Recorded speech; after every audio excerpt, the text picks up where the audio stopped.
Hi, it's Martin, and today I'm going to talk to you about what's my property worth. One of the two big questions we get is what's the value of this, either from buyers and from sellers.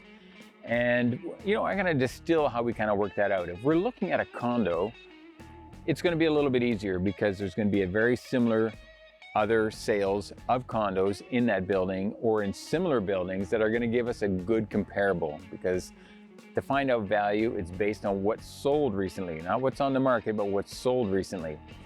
And so you take a look at a condo, here's another one exactly the same, sold 30 days ago for $450. Okay, yours is very similar. It's probably going to be worth in and around that same amount.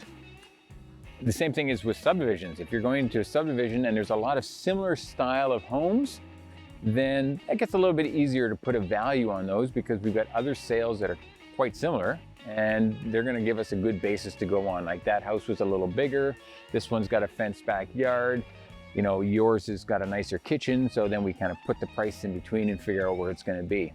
The tricky one comes when we're trying to price out unique properties like acreages, waterfront, because they're all so individual and independent that it's hard to actually put a value right onto that property because there's few comparables. Example, we don't have a lot of waterfront sales, so when we're looking at those, we've got to look at each one and say, how much water frontage did it have? How big is the property? Could you access the water? Is it high bank? Is it low bank? And all those things are going to be important to different people. Somebody wants low bank so they can actually get into the water.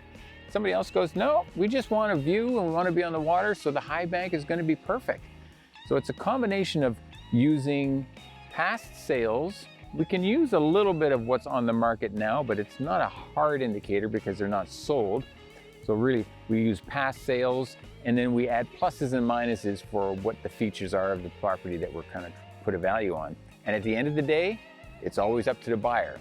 If they've been looking for 2 years and it's exactly where they want to be and the home is the right color and it's got the right kitchen, they're going to pay more than somebody else who just goes, well, I'm just kind of thinking about buying an investment property and it's just got to fit the numbers. So at the end of the day, the buyer is the one who really decides what's that property worth.